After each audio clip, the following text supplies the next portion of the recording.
This is Andrew Warren. He's from IWK in Halifax, Nova Scotia. And he's a pediatric cardiologist. Okay, welcome everybody. We were trying to decide if it was us or the topic that cleared the room out, but there's distinctly more room this time. So this is going to be a participant, audience participation event. So if you have a cell phone or a computer in front of you and you're not using it for translation, then log into one of these sites. If you're using your phone, honestly, and you have texting is not going to cost you your arm or whatever, then if you text AWPGME, that's my initials, Andrew Warren, PGME, to 37607, just one time, so in the body of the message, you write AWPGME, and the number that you're dialing is 37607. Then you'll be able to answer the questions, and you'll see the answers for the audience come up on the screen, okay? And then pollev.com/AWPGME if you're going to do it via the web. Okay, so I'll just give you a minute. The way we're going to work today is I'm going to tell you a little bit about cardiomyopathy in general. We'll touch on pediatric disease, but it really isn't that different. Kathy's going to talk to you about Alström's and how cardiomyopathy fits into that. And then Richard's going to talk to you about adult cardiomyopathy and some specific aspects that he's been studying and finding out some really cool things. All right, so let's go on and try the first poll. So this is the first question. Where are you from? And the only person that's answered so far is from North America. So answer A if you're from North America, B from South America, C Europe, D Asia, E Africa, F Australia, or G Antarctica.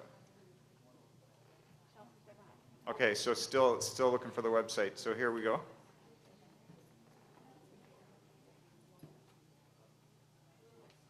That's all right. No, that's why I had it up there earlier. But I knew this always happens at the beginning. All right, we good? I'm going to move on, all right, because of the time is limited, and I don't want to take too much time doing this. Take a picture of this screen if you haven't been able to connect, and then you'll be able to see what the connection information is. All right? Okay.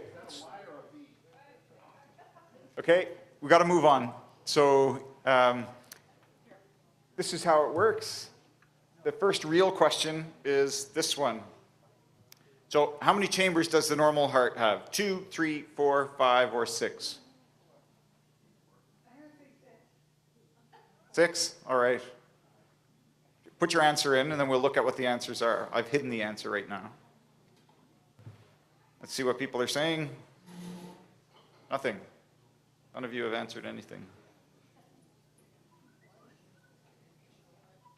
Oh, so depressing. Has anybody answered?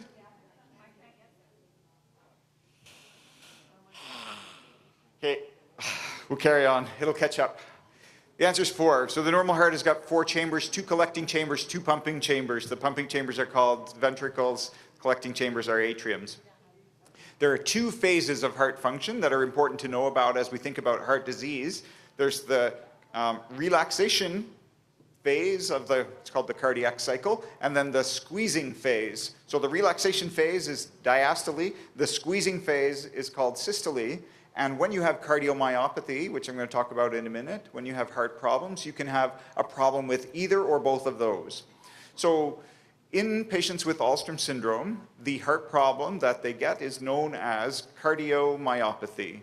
So that sounds like a big word, and it is, but if you break it down into its segments, you can understand what it means. Cardio means heart, myo means muscle, pathy means disease, so cardiomyopathy is a heart muscle disease. There are different forms of cardiomyopathy, but we're going to talk about a couple in particular. So the next question is, the most common cardiomyopathy in patients with Alstrom syndrome is what? And I'm going to put this up this way so that you'll be able to see people's answers as they come in.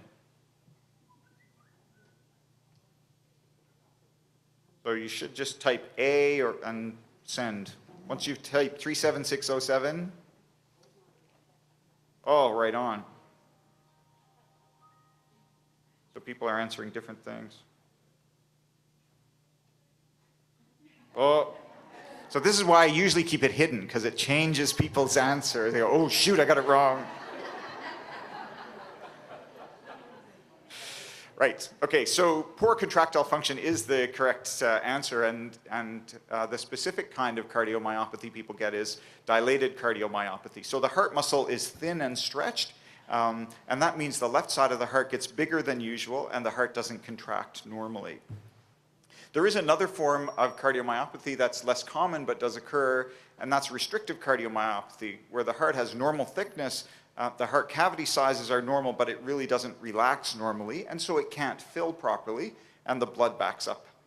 So this one is hidden again. So approximately what percentage of patients with Alstrom syndrome experience cardiomyopathy at some point during their lives? A, 10 to 20, B, 20 to 30, C, 40, D, 50 to 60, E, 70 to 80. So you just type whatever letter is your answer, and then send. Let's have a look at what people are saying. All right, so all over the somebody wanted to add one into 10 to 20.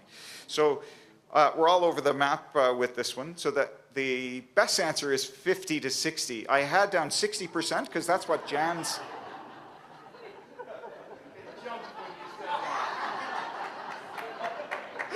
That's what Jan's paper showed, but the NIH study showed 50%. So here are the statistics from Jan's study. 43% experienced cardiomyopathy in infancy, 19% during adolescence, but 38%, at least over the time of the duration of the study, did not appear to experience cardiomyopathy at all.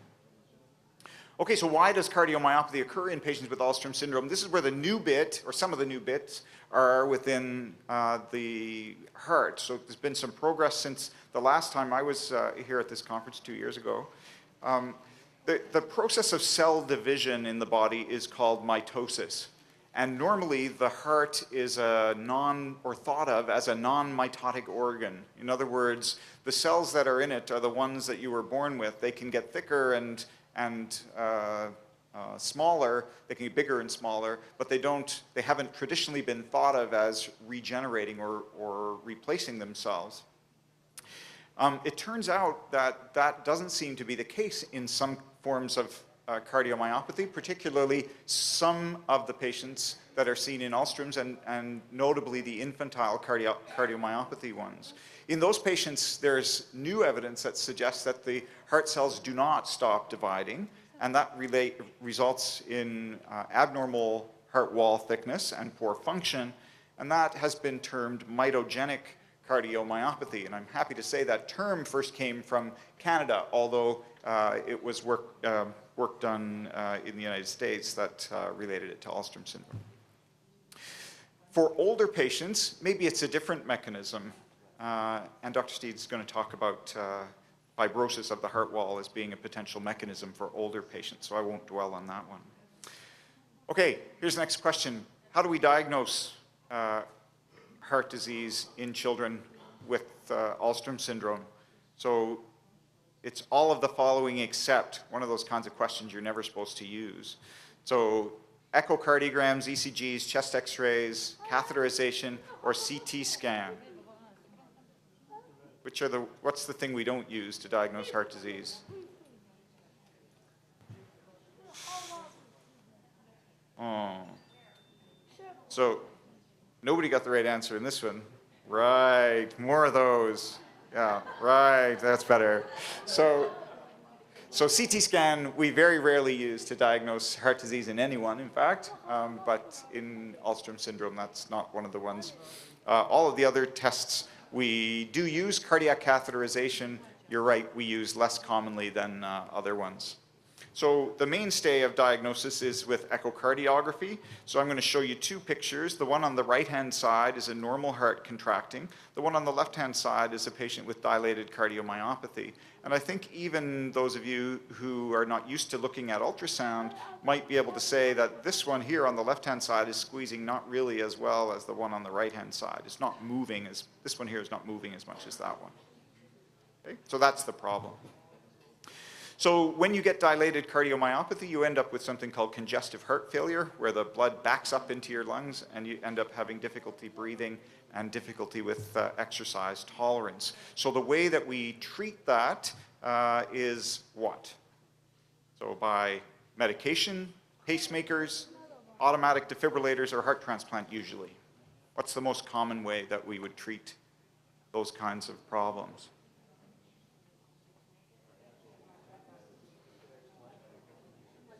Okay, let's have a look at what people said. Okay, so it kind of reflects the situation in that medication is by far the most common. In fact, all of these could potentially be used, but heart transplant is rarely used, but has been used sometimes. So the goals when we use medication for heart failure are improving cardiac function, so making it squeeze, making the heart squeeze better, and decreasing the work that the heart has to do. By decreasing the volume the heart is pumping, making people pee more, so there's less volume in the body, and decreasing the resistance that the heart pumps against. The treatment, there are many drugs, and I don't have time to talk about all of them today, but these are some of the classes of medications that we use for treating, and during the discussion we can talk about some of those if you want. Heart transplant in patients with Alstrom syndrome is limited. There is increasing experience with it, but the outcomes have been challenging because of the coexisting problems that all add risk. So if you have high lung pressures, if you have diabetes or kidney or liver dysfunction, that all adds to risk and results in a worse outcome. And so people are not particularly keen to do heart transplants in patients with those other problems. Okay, what symptoms might suggest some development or worsening of heart disease in patients with Alstrom syndrome? Shortness of breath, chest pain. Okay. Let's see what people say. Yeah, all of these things can suggest worsening, whether you have shortness of breath, sometimes patients can faint, you get decreased exercise tolerance and funny heartbeats sometimes. So the things to watch for in your children if they don't have heart disease and you're watching to see if they're going to develop: poor feeding, particularly in infants and younger children, or weight gain, sweating, particularly with feeds, because that's the only work that children do, or babies do, is eat and poop sometimes, but it's hard to... lots of people sweat when they poop, I hear. So then frequent chest infections also can be a manifestation. For older kids, it's much like adults. So shortness of breath, decreased activity tolerance, things they used to be able to do, they can't do anymore. They get tired easily and they get puffy. I'm talking too long. So the diagnosis of heart disease, someone asked this morning, how do you know if you have heart disease? Well, if you have Alstrom syndrome, this is what you should be getting: a yearly ECG, a 6-month to yearly, I'd argue yearly echo, Holter monitoring every 2 or 3 years. That's to look for rhythm problems. And 24-hour blood pressure is actually recommended yearly as well, though that's as much about the kidneys as it is about the heart.